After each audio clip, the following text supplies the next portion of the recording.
Hi friends, నేను మీ మంజును. Welcome back to master Manju బిజువేముల.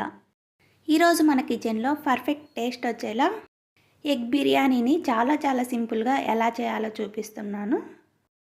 Egg biryani అంటే ఆల్మోస్ట్ అందరికీ ఇష్టం ఉంటుంది. మరి ఇంట్లోనే అదిరిపోయే టేస్ట్తో బిర్యానీ చేసి పెడితే ఫుల్గా తినేయొచ్చు కదా. మీరు కూడా ఎగ్ బిర్యానీ చేయాలంటే ఒకసారి ఇలా చేసి చూడండి. డెఫినెట్గా మీ ఇంట్లో అందరూ ఇష్టపడతారు. మరి లేట్ చేయకుండా వీడియోలోకి వెళ్ళిపోదాం. నేను ఇక్కడ 3 కప్పుల బాస్మతి రైస్ తీసుకుంటున్నానండి. దీన్ని శుభ్రంగా 2 సార్లు కడుక్కొని వాటర్ పోసుకొని హాఫ్ అన్ అవర్ పాటు నానబెట్టుకుందాము. ఇక్కడ నేను 5 ఎగ్స్ ముందుగానే బాయిల్ చేసి పెట్టుకున్నానండి. ఒక ప్యాన్ తీసుకొని అందులో 2 స్పూన్స్ ఆయిల్ వేసుకొని హీట్ అయ్యాక అందులో కొద్దిగా ఉప్పు, కాస్త పసుపు, కొద్దిగా కారం, కొద్దిగా కస్తూరి మేతి వేసి మంటని మీడియం ఫ్లేమ్లో పెట్టుకొని మసాలా అంతా మాడిపోకుండా వేయించుకొని ఇందులోకి మనం బాయిల్ చేసి పెట్టుకున్న 5 ఎగ్స్ను వేసుకొని పైన లేయర్ క్రిస్పీగా మంచి కలర్ వచ్చేంత వరకు వేయించుకొని పక్కన పెట్టుకుందాం. తర్వాత ఇక్కడ నేను బియ్యం ఉడికించడానికి కొన్ని వాటర్ తీసుకొని బాగా వేడి చేసుకోవాలి.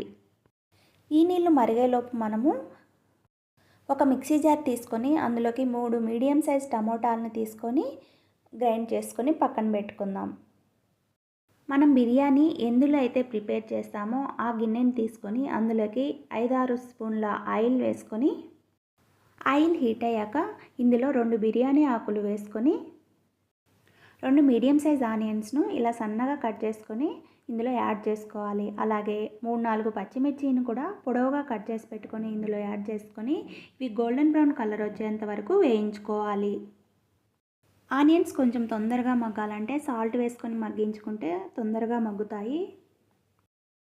ఇలా ఆనియన్స్ బాగా గోల్డెన్ బ్రౌన్ కలర్ వచ్చాక ఇందులోకి 1 స్పూన్ అల్లం వెల్లుల్లి పేస్ట్ వేసి ఇది కూడా పచ్చివాసన పోయేంత వరకు కాస్త మగ్గించుకోవాలి.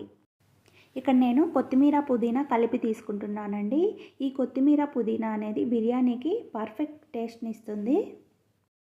ఇది కూడా కాస్త మగ్గాక ఇందులోకి మనం ముందుగా గ్రైండ్ చేసి పెట్టుకున్న టమోటా పేస్ట్ను ఇందులో యాడ్ చేసి దీన్ని బాగా మగ్గించుకోవాలి.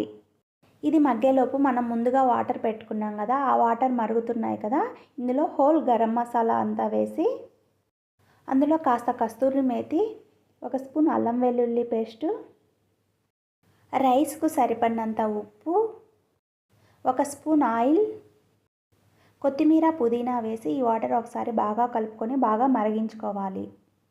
ఇవి కాస్త బాగా మరిగాక ఇందులోకి మనం నానబెట్టుకున్న రైస్ని వేసి 70 to 80% కుక్ చేసుకోవాలి. ఇది మీడియం ఫ్లేమ్లో పెట్టుకొని కుక్ చేసుకుందాం. ఇది కుక్ అయ్యేలోపు ఈ పక్కకు వచ్చేయండి. చూడండి, టమోటాలు బాగా మగ్గాయి కదా, ఇందులో 1 స్పూన్ కారం, 1 స్పూన్ జీలకర్ర పొడి, కొద్దిగా మిరియాల పొడి, 1 స్పూన్ బిర్యానీ మసాలా, 1 స్పూన్ ధనియాల పొడి, ఇవన్నీ వేసి ఇవన్నీ ఆ టమోటా పేస్ట్లో బాగా మగ్గించుకోవాలి. ఇవి బాగా మగ్గాక చూడండి, ఈ టమోటా పేస్ట్ అంతా బాగా దగ్గరగా అయింది. ఇందులోకి 1 కప్పు పెరుగుని తీసుకొని ఈ మిశ్రమాన్ని అంతా బాగా మగ్గించుకోవాలి. పెరుగు వేసి ఈ మిశ్రమాన్ని అంతా కలుపుతుంటే మంచి సువాసన వస్తుందండి. ఈ మిశ్రమం అంతా బాగా దగ్గరగా అయ్యాక మనం ముందుగా బాయిల్ చేసి పెట్టుకున్న ఎగ్స్ని ఇందులో వేసి మంటను సిమ్లో పెట్టి బాగా ఉడికించుకోవాలి. ఎగ్స్ని ఇందులో వేసి కాసేపు ఉడికించుకోవడం వల్ల ఆ మసాలా అంతా ఆ ఎగ్స్కు పట్టి మంచి టేస్ట్ వస్తుందండి. ఇవి కాసేపు ఉడికాక ఇందులో ఎగ్స్ని కొద్దిగా ఆ మిశ్రమాన్ని అంతటిని మనం ముందుగా వేయించి పెట్టుకున్న ప్యాన్లోకి తీసుకొని పక్కన పెట్టుకుందామండి. కొద్దిగా మిశ్రమంను అందులోనే ఉంచి ఆ మిశ్రమాన్ని అంతటిని ఈవెన్గా స్ప్రెడ్ చేసుకుందాం. చూడండి, రైస్ కూడా మనకు పర్ఫెక్ట్గా కుక్ అయింది. మనం ఇలా అంటే కొంచెం పలుకుగా ఉంటే సరిపోతుంది అండి. ఇప్పుడు రైస్ని తీసుకొని లేయర్లా వేసుకుందాం. కొద్దిగా రైస్ని తీసుకొని ఇలా లేయర్లా వేసుకొని ఈవెన్గా స్ప్రెడ్ చేసుకుందాం. ఇప్పుడు ఇందులోకి మనం ముందుగా తీసి పెట్టుకున్న ఎగ్ మిశ్రమాన్ని అంతటిని వేసుకొని దీన్ని కూడా ఈవెన్గా స్ప్రెడ్ చేసుకుందాం. ఇలా వేసుకోవడం వల్ల రైస్ అంతటికి మసాలా బాగా పడుతుంది. ఇప్పుడు దీనిపైన ఇంకో లేయర్లా మిగతా రైస్ని అంతటిని వేసుకుందాము. రైస్ మొత్తాన్ని ఇలా లేయర్లా వేసుకొని దానిపైన కొద్దిగా నెయ్యి వేసుకోవాలి. నెయ్యి వేసుకుంటే బిర్యానీ టేస్ట్ అనేది చాలా బాగుంటుందండి.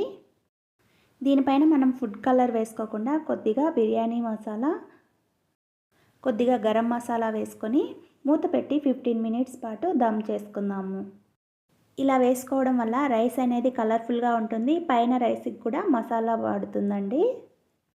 15 మినిట్స్ తర్వాత చూడండి, రైస్ చాలా పొడి పొడిగా వచ్చింది. దీన్ని ప్లేట్లోకి తీసుకొని సర్వ్ చేసుకుందాం. అందరికీ ఎంతో ఇష్టమైన ఎగ్ దమ్ బిర్యానీ రెడీ అయింది. మీరు కూడా ఒకసారి ఇలా ట్రై చేయండి, చాలా బాగా నచ్చుతుంది.